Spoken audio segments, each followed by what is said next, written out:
possível!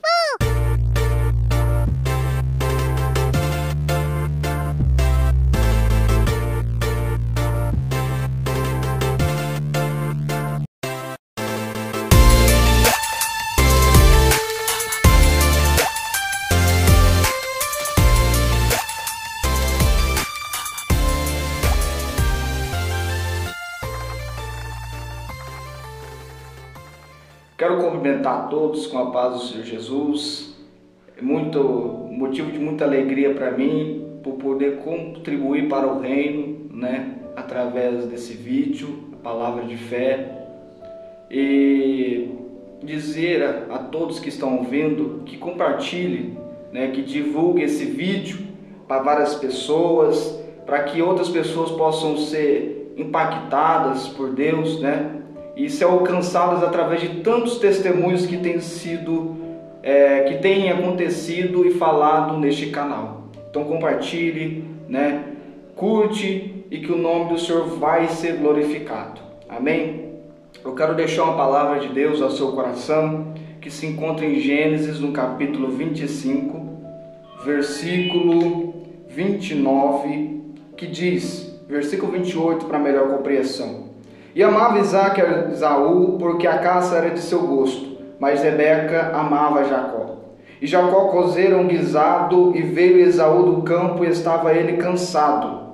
E disse Esaú a Jacó: deixa-me, peço-te de comer deste guisado vermelho, porque estou cansado. Por isso se chamou seu nome de Edom. Então disse Jacó: vende-me hoje a sua primogenitura. E disse Esaú: eis que estou pronto a morrer. Para que me servirá logo a primogenitura? Então disse Jacó: jura-me hoje. E jurou-lhe e vendeu a sua primogenitura a Jacó. Irmãos, é uma palavra muito conhecida pelos irmãos e que todos, eu creio que assim conhecem, a história de Isaque, de Esaú e Jacó, desses homens que estão na Bíblia e que servem de grande exemplo para nós. Alguns, através dos seus erros, a gente aprende a não cometer certos erros que eles tomaram, decisões erradas, e outros também acertos que devemos continuar olhando para esses acertos. Quando olhamos para a Bíblia, vemos que Jesus, que sempre fez promessa para o ser humano, sempre houve a promessa sobre a vida do homem, que Deus fez para o homem. Antes de chegar a esse texto, é necessário entender a história. Devemos procurar saber quem foi, e onde começou esta promessa. Olhamos para Abraão. Abraão recebe a promessa de Deus e que através dele todas as famílias da terra seriam benditas e que Deus daria um filho para ele na sua velhice. Abraão, ele sai da sua parentela, sai do lugar que Deus queria que ele saísse e começa a prosseguir para o alvo, para a promessa que Deus tinha em sua vida. O homem, quando tem a promessa, ele tem tudo em sua vida. Muitas das vezes, o que a gente tem apenas na nossa vida é a promessa. Às vezes falta mantimento, às vezes falta saúde, às vezes falta tantas outras coisas. E a única coisa que temos sobre a nossa cabeça é a promessa de Deus. E por que Deus faz a promessa para o ser humano? Simples. Deus faz a promessa para o ser humano para motivá-lo, para ele continuar perseverante. A promessa é aquilo que te faz ser forte nos dias de tempestade. É para isso que serve a promessa.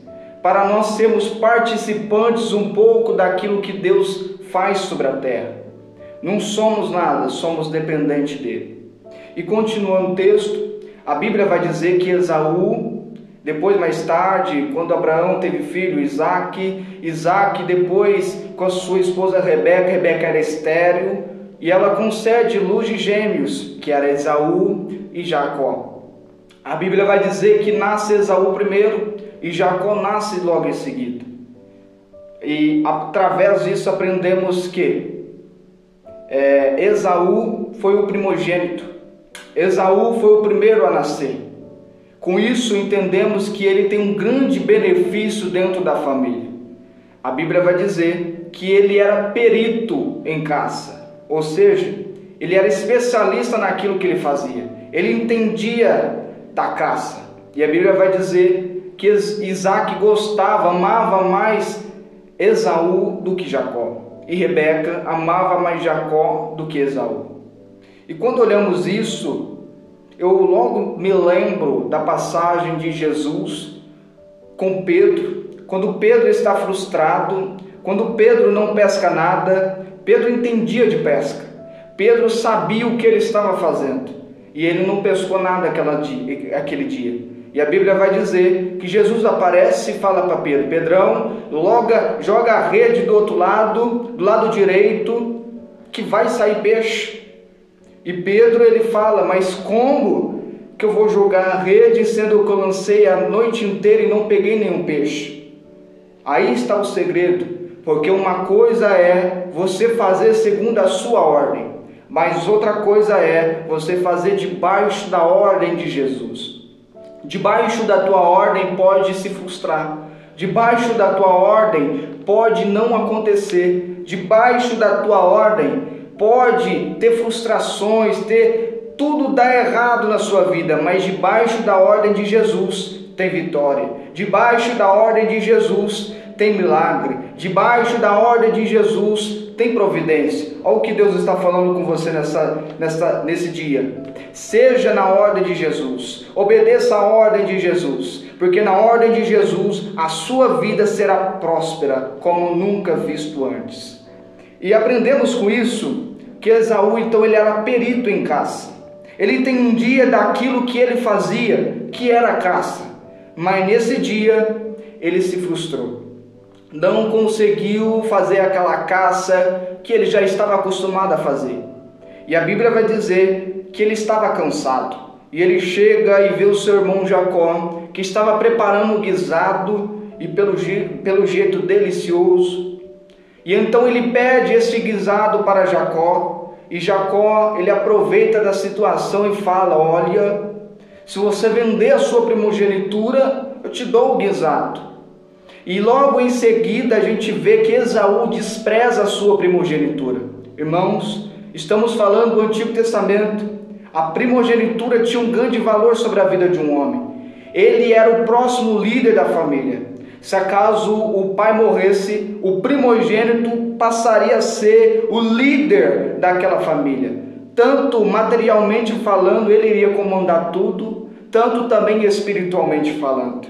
O primogênito, ele tinha um grande benefício dentro da família, que ele recebia a maior parte dos seus bens. Então, Esaú era privilegiado. Só que aqui aprendemos que ele não aproveita a sua primogenitura. Ele despreza a sua primogenitura, como diz o texto.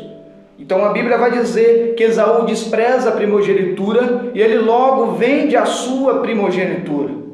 E quando ele vende a primogenitura, ele estava dizendo: eu não dou valor naquilo que recebi, eu não dou valor naquilo que eu sou. Ele troca aquilo que ele recebeu pela parte de Deus, que é a primogenitura, a promessa que Deus já tinha na vida dele, ele troca por causa de um guisado.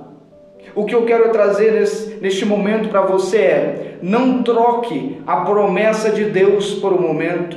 Não troque a promessa de Deus por um instante. Não troque a promessa de Deus por nada nessa vida. Às vezes, no nosso pior momento, é que aparecem sugestões para trocarmos a promessa. Não abandone, não troque a promessa. Continue confiando na promessa que Deus falou sobre a sua vida. Não despreze a promessa que Jesus tem sobre a sua vida. Esta é a palavra que o Senhor está falando contigo nesse momento. Não troque, não abandone, não despreze a promessa que Deus tem sobre a sua vida. Aproveite aquilo que Ele tem sobre você. Aleluia, glória a Deus. Não troque, viu, irmão? Não troque a promessa de Deus. Aqui a gente aprende muita coisa. Que Esaú, ele troca, ele vende a primogenitura e ali logo se acaba esse juramento. Ali ele faz um juramento que vendeu e que realmente aconteceu aquilo, que era realmente um pacto e que tinha vendido a primogenitura. Então, irmãos, vamos vigiar nisto. Não troque a promessa de Deus. A promessa de Deus é a maior preciosidade que você vai ter sobre a sua vida quando você não tiver nada. Então aproveite, espere no Senhor. A Bíblia vai dizer que aquele que espera no Senhor renovarão as suas forças. Não aquele que espera no presidente, não aquele que espera em homem, não, mas aquele que espera no Senhor renovarão as suas forças, subirão como águias e não se cansarão. Então espere no Senhor, porque as suas forças irão ser renovadas. Então apenas confie no nome do Senhor, que Ele vai operar um milagre sobre a sua vida. E desde já eu quero deixar esta palavra ao seu coração. Não despreze a promessa que Deus tem sobre a sua vida. Amém? Que Deus abençoe em nome de Jesus. Chips and pot, don't stand too close, you gon' run and drown. Off this way, doing all these shows. I've been on the road, I don't care where I go, as long as I get paid. Bad little fire, she been on my mind. Soon as I get back, she can straight. Do this all the